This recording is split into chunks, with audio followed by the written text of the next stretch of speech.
Hey everyone, welcome to Taste Different Gaming Appetizers. And what are we talking about tonight? Well, Cities Skylines 2, the second Cities Skylines. The publisher warns that the city builder may run poorly at launch, but they won't delay it. It comes out on Tuesday the 24th, right? I believe the 24th is a Tuesday. Yes, it is. So Tuesday the 24th. It comes out. It's already been reviewed. We'll talk about that here in just a second. But Cities Skylines 2 has fallen short of publisher Paradox Interactive's technical expectations. So in a form statement that they posted, Paradox said that it had noticed the concerns raised from Cities Skylines 2 performance, especially after a previous statement with raised minimum and recommended specs.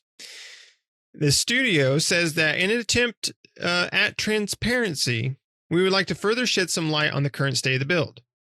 With the caveat that Cities Skylines 2 is a next-gen title that demands certain hardware requirements. Paradox says, while our teams have worked tirelessly to deliver the best experience possible, we have not achieved the benchmark we targeted. Despite, however, the studio says that we still think, for the long term of the project, releasing now is the best way forward. It pledges to continually improve the game over the coming months, stating that we're committed to ensuring it reaches its full potential.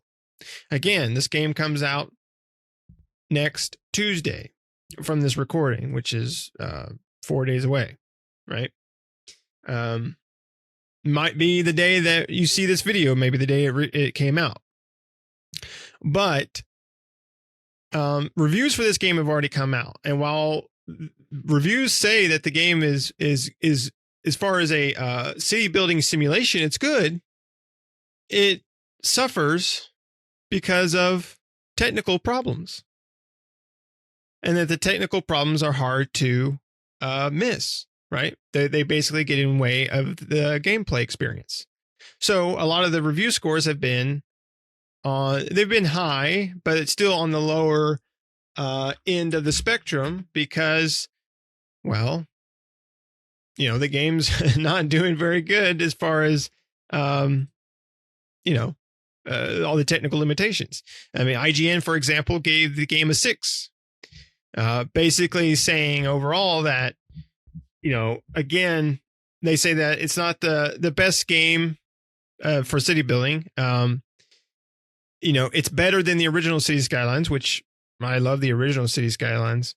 But they basically say it makes too many promises of realism that is its most basic features like zoning can't deliver on. It feels like playing a beta or a very, very early access game, which is pretty bad. And it's pretty bad for a company to come out. I mean, this is the problem. We've talked about this before, but this is the problem with game developers nowadays. They're okay with releasing half-assed products and just like, hey, we'll just fix it later type of thing. And this is a perfect example. I mean, it's great that Paradox wants to be transparent about it, but still, it's like, then don't release it. Then delay it and say, you know what? It's not meeting expectations, so we're going to push it out. But instead, the game is $50. So instead, we're going to release a $50 game. And, Shane has said a lot of times, games like these, we're pretty much beta testers, right? We're just, we're paying full price to basically beta test this game until they fix it. And I think overall it hurts. It can hurt your game. I would think as a publisher and developer, like that seems like a bad idea because you get poor review scores, people that play it, and there will be people, probably me, I probably will play it when it comes out because it does come to Game Pass, so I can just download it for free on PC. That are going to play it and then get a bad taste in their mouth because of all the technical issues, and then never come back to the game again, right? They'll leave it going, and I've done this before. I'll come back when it gets better. a few years later, something like that, when they've released patches and stuff like that. But the problem is I play too many video games. By the time a year or two goes by, I'm too busy playing other things that game ends up way back on the back burner, and I never end up getting to it. Right. Or it's like so far out that the third one's in development, by the time I actually get around to playing it. So it's like, I think it overall just hurts your game, because even when the game comes out on Steam, it's going to get hit with negative reviews, and it's going to be negatively reviewed on Steam. You're pretty much just shooting yourself in the foot. It's great that you're going to be transparent, but you're basically shooting yourself in the foot for the game's future, I feel like. Right. And I feel like a lot of games have done this, but it's just stupid to do. Shane, what do you think of this? This is when I will quote Pat, vote with your wallet, because this is an option for consumers. Are you going to pay somebody to beta test their garbage? Or are you going to let them fall on their own sword? Because they're definitely going to try to shove it up your butt. This is ridiculous. This is time and again. This is one of those developers that complained about Baldur's Gate 3. I'm not saying they did. I'm just saying this is one of those developers who disagree with Baldur's Gate 3 development being so good and the release being so solid and all this. Oh, well, that's just unethical to think we can do that. No, it ain't, jackass. If somebody else can do it, you can do it. I get disgusted by things like this. This was not a decision made for the consumers. This was not a decision made towards learning and fixing. This was a decision made towards getting it out, making some money. That's it. I think they're going to lose money in the long run by releasing a broken game because of communication like this. Why in the hell am I going to pay somebody to beta test their games? We got to stop doing that. And that's what this company wants us to do. Nick is going to play the game, but I'll probably play the game because it'll be Game Pass. So, but I'm not going to pay them a dime. I refuse to. And I'm done paying companies money to tell them, hey, your game is broken. It's just a waste of development to release a game like this. That's, not complete. A broken game is a broken developer and a broken publisher. I personally believe, and I could be wrong, but I doubt it. This is all about finance, no more, no less. This is not about the game. It's not about development. It's nothing but money. Money is what's destroying the game industry. I've said it 1,000 times, and I'll keep saying it till somebody corrects me. Ain't nobody corrected me yet, so I must be right. So, no, they should, Paradox should be ashamed of themselves. And they have a really hit miss thing going on with a lot of the development. Lamplighter League is having issues. I read something about that the other day. I don't know much about the game, so I'm not really going to comment on it too much, other than they have issues there. They also do Sims. Am I correct?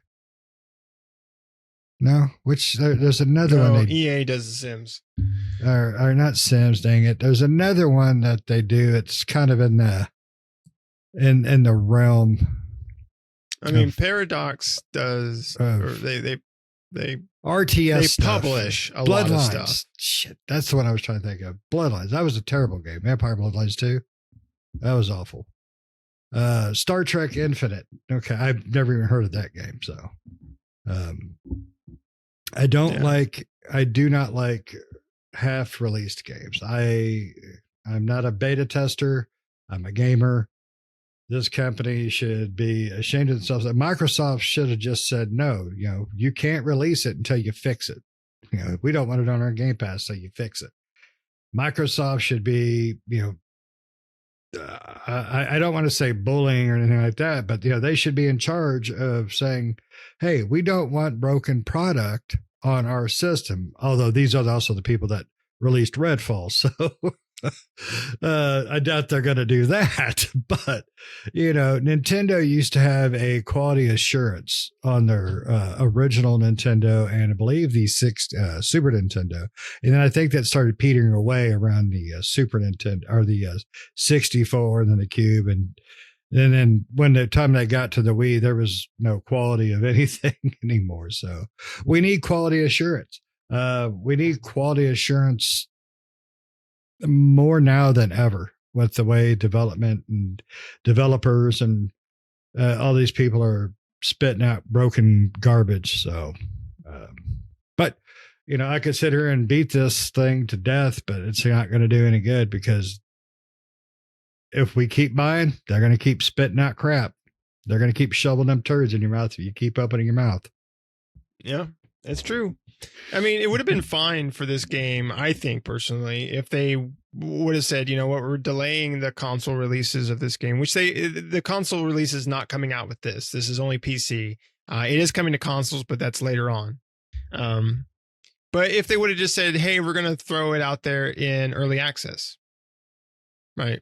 It's a $50 game now. That's going to be the release price for the game. Let's say they throw it out on early access for $20 or something like that, or $30 and say, hey, you want to pay, it's early access. I mean, Baldur's Gate did that, right? Baldur's Gate, except for Baldur's Gate was a $60 early access game, but still Baldur's Gate was in early access for like 4 years before it released, right? And it released with, we know how it released now. It's released great and it was complete and everything like that, but they put themselves in early access. And if you're in early access with a timeline and something that, a timeline that you're going to stick to, which I think Baldur's Gate did a really good job of sticking to their timeline, then you could have a successful product. But to put a game out, I mean, because what they're basically saying is this is a full-fledged featured product that hardly works, right? It's like, okay, well, then it's not a full-fledged featured product. It's a half-broken product.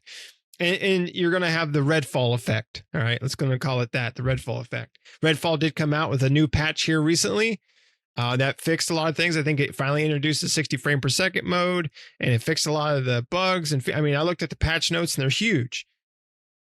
Did that bring people back into it? I highly doubt it. There's probably still nobody playing Redfall because first impression. I mean, games nowadays. Games come out too quickly. First impressions make everything. If you can't impress people at the beginning, people will move on to other things and your game will just get left in the dust. Right. And we don't have, and the problem I see with this too is like, for me personally, I love city building games and we only have two good ones, SimCity, which they no longer make, right? Or they haven't made one in forever, and Cities Skylines. And if they kill off Cities Skylines with Cities Skylines 2 by pulling this crap, then we'll never have a city building game that's worth a damn playing. There are other city builders, but none of them are as good as those two, right? The Cities XL, which was pretty good. That one was pretty good, but they haven't made one since then. So it's like, these are the only ones we have to look forward to. And it's unfortunate. Hopefully this doesn't hurt the franchise, because I'm pretty sure this probably came from Paradox. I mean, they're the ones that said it, and they are the publisher. They're not the developer of this game, but they are the publisher. But they ultimately are going to make, they're probably the ones saying we're releasing the game, even though the studio creating the game, which is a Colossal or something like that. Colossal Order. I've never heard of them, but whatever. Maybe they made the first one. I'm not sure. It looks like I think they made the first one, but regardless, this could end up killing off that franchise, and that just wouldn't be good. It's a stupid, they made the first game. It's a stupid idea. I just don't get it. Like, and you're exactly right. These companies have got to stop putting these games out as betas and tests.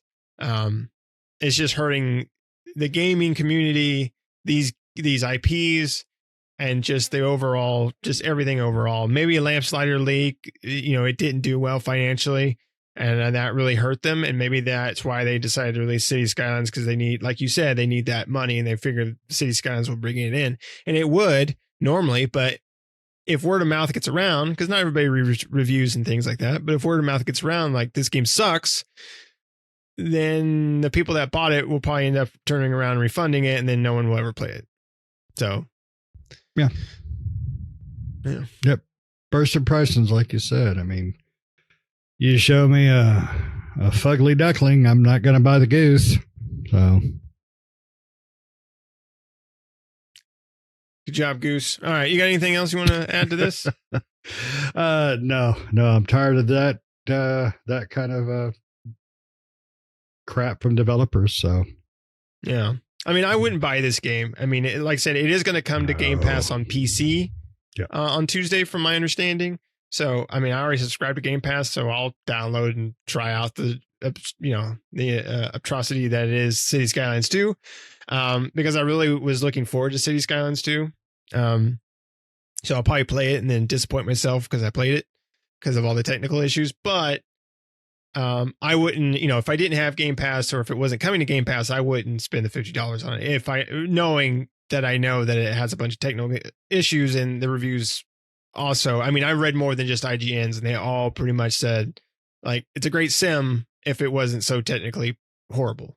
So, so it's like, geez and Pete. All right.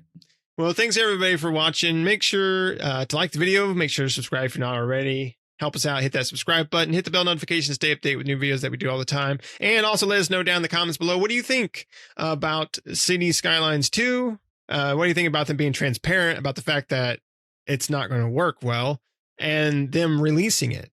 What do you think that's going to do to this game? And if that becomes industry standard, what's that going to do to gaming, right? As a whole.